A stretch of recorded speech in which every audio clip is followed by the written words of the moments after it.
హరహర మహాదేవ. పసిపిల్లవాడి నుండి పండు ముసలి వరకు ఈ కాలంలో అందరికీ విపరీతమైనటువంటి ఒత్తిడి. ప్రెషర్ కుక్కర్‌లో ఉడికిపోతున్నంత దారుణంగా ఉంటుంది మన పరిస్థితులన్నీ. కానీ ఎవరికీ చెప్పలేం. అందువల్లనేనేమో తెలీదు కానీ చాలామంది ధ్యానం చేయడం ఎలాగా చెప్పండి అని అడుగుతున్నారు. ఒకళ్ళిద్దరు కాదండి. చాలామంది అడిగారు. వీళ్ళ ఉద్దేశ్యం నిజంగా భగవంతుడిని గురించి ఆలోచన చేయడం కాదు. ధ్యానం ఎందుకు అడుగుతున్నారంటే మనసుకు కాసింత కొంచెం ప్రశాంతంగా ఉండేలాగా చెప్పండి అని వాళ్ళ ఉద్దేశం. ఆ విషయాలు మాత్రమే నేనిక్కడ ప్రస్తావించడం జరుగుతుంది. అద్భుతాలు, అభూత కల్పనలు అవన్నీ కూడా ఏవి అలాంటివి అసలు నేను చెప్పడం అనేది కుదరదు. ఈ సందర్భంలో మనసు ప్రశాంతంగా ఉండడానికి మనం చేయాల్సిన పనులేమిటి? దాన్నే ప్రస్తావిస్తాను. ముందుగా ఇష్టమైనటువంటి దాని గురించి ఆలోచన చేయడం అనేది చాలా ఉత్తమం. ఎవడెవడికి ఏది ఇష్టం అంటే ఒక కుర్రవాడిని అడిగితే ఎవరిష్టం అంటే ఏం చెప్తాడో మీకు తెలుసు. అలాగే ఒక వృద్ధురాలిని ఇష్టం అంటే ఆమె ఒక సమాధానం చెప్తారు. అలాగా తనకిష్టమైనటువంటి దానితోనే ధ్యానాన్ని మొదలు పెట్టాలి. దానివల్ల ఏమవుతుంది? మనసు ప్రశాంతంగా ఉంటుంది. మనసు ఏకాగ్రమయ్యేది ఎప్పుడో తెలుసా అండి? విపరీతమైన కోపం వచ్చినప్పుడు, విపరీతమైన భయం వచ్చినప్పుడు, విపరీతమైన ప్రేమ వచ్చినప్పుడు. ఈ 3 సందర్భాల్లో చాలా తొందరగా ఏకాగ్రమవుతుంది. అందువల్ల భయాన్ని, ద్వేషాన్ని పక్కన పెడితే మనకి ఇష్టమైన దాని మీద మనం మనసు పెడితే అప్పుడు ప్రేమ కలుగుతుంది. ఆ ప్రేమ చేత మనసు తొందరగా ఏకాగ్రమవుతుంది. అయితే ఇష్టమైన వస్తువు ఎంతకాలం అంటే ఎవడు జీవితాంతం ఒకే పదార్థాన్ని ఇష్టపడ్డు కదా. వ్యక్తులైనా సరే కొంతకాలం ఇష్టం అని మనం భావన చేస్తాం. జీవితాంతం ఇష్టం ఉంటే సంతోషమే, కానీ కొంతకాలం ఇష్టం ఉంటుంది కనుక ముందు తన యొక్క ప్రేమాస్పదమైన వస్తువును భావన చేసుకుని ఆ తర్వాత ఏకాగ్రమైన తన మనస్సుని ఒక జ్యోతిస్సు పైన నిలపాలి. అంటే ఒక తేజస్సు పైన మనస్సుని నిలపాలి. ఇది మనసు ఏకాగ్రం అవ్వడానికి చాలా సులభమైనటువంటి ఉపాయం. ఇలా చేయడం చేత ముందు ఏం జరుగుతుందో తెలుసా? నిద్ర వస్తుంది. అదే జరిగేది. అదేంటి అలా చెప్పారంటే ఆ సమయంలో నిద్రపోతే మనసు చాలా ప్రశాంతంగా ఉంటుంది. ఇది నేను సాధనా పరంగా చెప్పట్లేదు కదండి, ఆధ్యాత్మిక సాధనా పరంగా కాదు. మనసుకి ఉత్సాహాన్ని ఇచ్చి బయట పనులు చేసుకోవడానికి అనువుగా చెప్తున్నాను. ధ్యానం చేసేటప్పుడు 4 అవస్థలు ఉంటాయి. నేను చాలాసార్లు అన్నట్టే గుర్తు. లయము, విక్షేపము, కషాయము, రసాస్వాదనం. లయం అంటే బాగా నిద్రపోవడం. ధ్యానం అని కూర్చోగానే టక్కని నిద్ర వస్తుంది, దాన్ని లయం అంటాం. విక్షేపం అంటే మనం ధ్యానించే వస్తువు మీద మనసు నిలబడదు, దాన్ని విక్షేపం అంటాం. కషాయం అంటే చీచీ అసలు నేను ధ్యానమే చేయను, నాకు అక్కర్లేదు అనుకుంటాడు. ఈ 3 అవస్థలు దాటిన తర్వాత రసాస్వాదన అంటే తాను అనుకున్న వస్తువు మీద ఐక్యమైపోవాలనేంత ఆనందం కలుగుతుందనమాట. అది రసాస్వాదన. చివరికి దాన్ని కూడా దాటాలి ధ్యానావస్థలో. అది అసలైనటువంటి స్థితి అంటే. అయితే సామాన్యులకి ముందు లయంతోనే ఆరంభించాలి. ఎంతకాలం అంటే కనీసం ఒక 6 నెలల పాటు 30 గంట సేపు ప్రశాంతంగా శుభ్రమైన వాతావరణంలో ఉండాలి. నాకు శుభ్రమైనదే లేదండి, చుట్టూ అంతా దరిద్రంగా ఉంటుంది అంటారా? మనసులో శుభ్రతను ఊహించుకోండి. అంతకు మించి చేయగలిగేది ఏముంటుంది? శుభ్రత వేరు, పవిత్రత వేరు. పవిత్రమైన ప్రతిదీ శుభ్రంగా ఉండాలని నియమం లేదు. అది ఒకటి గుర్తుపెట్టుకోవాలి. కానీ మనం శుభ్రంగా ఉంటూ పవిత్రంగా ఉండొచ్చు, అది కూడా ఉన్నది. తన శరీరమే వాసన కొడుతూ ఉంటే ఇక అతడికి ఇంకెక్కడి నుంచి మనశ్శాంతి వస్తుంది? కొంతమందికి ఇదో అలవాటు ఉంటుంది.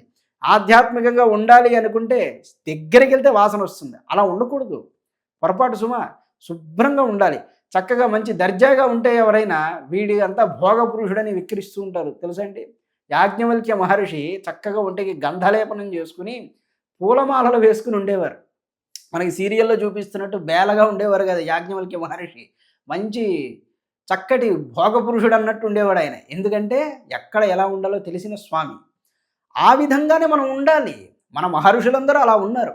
ఇంకా ఒక మాట, వేదాధ్యయనం చేసేటప్పుడు చక్కటి పూలమాల వేసుకుని చేయమని చెప్తాడు కొన్ని సందర్భాల్లో. ఎందుకంటే ఆ వేడిని తట్టుకోవాలంటే అలా ఉండాలి. అందువలన మనం ఎప్పుడు కూడా పరిశుభ్రంగా ఉండాలి. ఈ పరిశుభ్రత నుండి కూడా ప్రశాంతత అనేది ఉద్భవిస్తుంది. ఇది మొదటిది. తర్వాత ఇష్టమైన వస్తువుని ధ్యానం చేయడం. ఆ తర్వాత నిద్ర పోవడం. మనసు ప్రశాంతమయ్యే కొద్దీ టక్కని నిద్రలోకి జారుకుంటుంది. ఇలా కొంతకాలం అవ్వగా మనసు కోరుకున్న వస్తువు పైన ఏకాగ్రమవుతూ ఉంటుంది. అప్పుడు మిగిలిన ఆలోచనలను చెలింపజేస్తూ ఉంటాయి.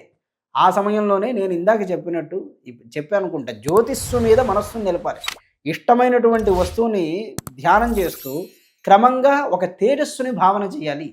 ఆ మనస్సును అలా తేజస్సు మీద నిలిపితే మనసంతా సహజంగానే ప్రశాంతమవుతుంది. విశోకావా జ్యోతిష్మతి యోగ సూత్రాల్లో చెప్పినటువంటి మాటే కదా. అది ఈ కాలానికి అన్వయంగా చెప్తున్నమాట. అలా చెయ్యగా చెయ్యగా చేయగా మనిషిలో బలము, పుష్టి, కాంతి ఇవన్నీ కూడా చక్కగా వస్తాయి. ఆ తర్వాత ఆ బలం చేత మనిషి తన పని తాను చేసుకోగలుగుతారు. అంతే తప్ప ఒక్క పెట్టున నేను ధ్యానానికి వెళ్ళిపోతాను, శ్వాస మీద ధ్యాస పెడతాను, షట్చక్రాల్లో నా ప్రాణాన్ని అటు ఇటు తిప్పుతాను అని చెప్పి అనవసరమైన వెర్రి మాటలు మాట్లాడుతూ సమయాన్ని వ్యర్థం చేసుకోవద్దు. సంవత్సరాలు సంవత్సరాలు జపానుష్ఠానాలు చేసినటువంటి వాళ్ళకే అంతంత మాత్రంగా మూలాధారంలో కదలిక వస్తుంది. నెల 2 నెలలు ఏదో ఒక కేంద్రానికి వెళ్ళి అటు ఇటు శరీరాన్ని కదిలించినంత మాత్రాన నిజంగా సహస్రారం వరకు కుండల్ని పయనిస్తుందా అండి? మన పిచ్చి. అలా అంతా మనం అనుకోకూడదు. ఒకవేళ అలా వెళ్ళినా అవి నిరపాయకరమైనటువంటి మార్గాలు కావు. ఇది తెలుసుకోండి. ఊరికే ఎగిరెగిరి పడ్డం, విపరీతంగా ఏడ్చేయడం ఇదంతా అసలు మన లక్షణం కాదు. మన లక్షణం మహాబలం. బలం, చైతన్యం ఇవన్నీ మన లక్షణాలు. ధ్యానం చేస్తుంటే అతడి ముఖంలోనే అవన్నీ కనబడుతూ ఉంటాయి. ఎప్పుడూ అలాంటి పిచ్చితనం అనేది మనకుండదు. అసలు దాన్ని భావన చేయకూడదు. అందుకే చెప్పడం విశోకావా జ్యోతిష్మతి. చక్కగా శోకం లేనివాడై నిర్మలమైనటువంటి శాశ్వతమైన జ్యోతిష్సు మీద మనస్సుని నిలిపి కాసింతసేపు అది తాను ఒకటే అని భావన చేస్తూ ఉండాలి. ఈ భావం వల్ల మనసు కుదుట పడుతుంది. మనిషి ప్రశాంతంగా ఉంటాడు. గొప్ప గొప్ప ఆలోచనలన్నీ వస్తూ ఉంటాయి. ఎంతకాలం ఇలా అభ్యాసం అవుతూ ఉండాలి అంటే మొదట కూర్చోవడం నేర్చుకోవాలి. ఇంకా ఒక సలహా ఏమిటి అంటే అసలు ఈ అభ్యాసం కూడా చేయకుండా ముందు 30 గంట కదలకుండా కూర్చోవడం నేర్చుకోండి. అంటే పాటలు వింటూనో ఫోన్ చూస్తూనో ఇలా కాదు. మనశ్శాంతిగా ఒక చోట పొద్దున్నే ప్రశాంతమైన వాయువు వచ్చేటువంటి చోట అలాంటి చోట చక్కగా కూర్చోండి. ఒక్క నెల రోజులు అలా అభ్యాసం అయిన తర్వాత క్రమక్రమంగా ధ్యానాన్ని పెంచుకుంటూ వెళ్తే 2 సంవత్సరాలకు 3 సంవత్సరాలకు చాలా సుఖంగా మీరు ధ్యానాన్ని చేయగలుగుతారు. అప్పుడు ఏదైనా దేవతానామమో లేకపోతే మరొకటో అభ్యాసం చేస్తే ఆ బలం చేత ఆధ్యాత్మ మార్గంలో ఇంకా ముందుకు వెళ్తూ ఉంటారు. కనుక దీన్ని ఎప్పుడు మనం దృష్టిలో పెట్టుకోవాలి. ఈ కాలంలో నా దగ్గరకు వచ్చి చెప్పేవాళ్ళు కూడా చాలామంది ఉంటారు. నాకు వెంకటేశ్వర స్వామి కనపడుతున్నాడు, నాతో సాయిబాబా మాట్లాడుతున్నాడు. వాళ్ళతో నేనేం చెప్తానండి, అయ్యా మీరు భ్రమలో ఉన్నారు అని నేను చెప్పాను అనుకోండి, ఎంత బాధపడతారు. ఏదో పాపం ఎవరికి చెప్పుకోలేక వచ్చి మా దగ్గర చెప్తున్నప్పుడు మేము కూడా అలా చెప్పలేం కదా. కానీ అది భ్రమ అని తెలిసినప్పుడు నవ్వు వస్తుంది. సరే నేనే దొరికాను సైలెంట్గా ఉంటాం, ఇంకేం చేయలేం. అలాంటివన్నీ వినడమే. ఒకవైపు తిరిగితే ఒకలా, ఒకవైపు తిరిగితే ఒకలాగా, ముందు ఒకలాగా, వెనక ఒకలాగా, నాకు ఏవేవో కనపడుతున్నాయి అంటారు. అది నిజమే అయితే ఉపనయనమై ఇన్ని సంవత్సరాలు గాయత్రి మంత్రం చేస్తూ ఉన్న మాకేం కనపడాలి? మాకంత సహజంగానే కనపడుతుంది కదా. అందువల్ల భ్రమలకి పోకుండా చక్కగా మనశ్శాంతిని పొందే మార్గాన్ని నిరపాయకరంగా అన్వేషించడానికి శాస్త్రాలలో చెప్పిన విషయాన్ని కాసింత సమన్వయాత్మకంగా మీకు ఈరోజు అందించడం జరిగింది. దీనివల్ల ఉపయోగం మాత్రం ఖచ్చితంగా ఉంటుంది. అది మాత్రం నేను చెప్పగలను. అలాగే భగవన్నామాన్ని జపం చేయవచ్చా అని అడుగుతున్నారు. ఈ అభ్యాసాన్ని భగవన్నామాన్ని కలిపి ఎవ్వరూ చెయ్యవద్దు దయచేసి. భగవన్నామం అంటే అది వేరు, ఆ పూజాధికాలు వేరు.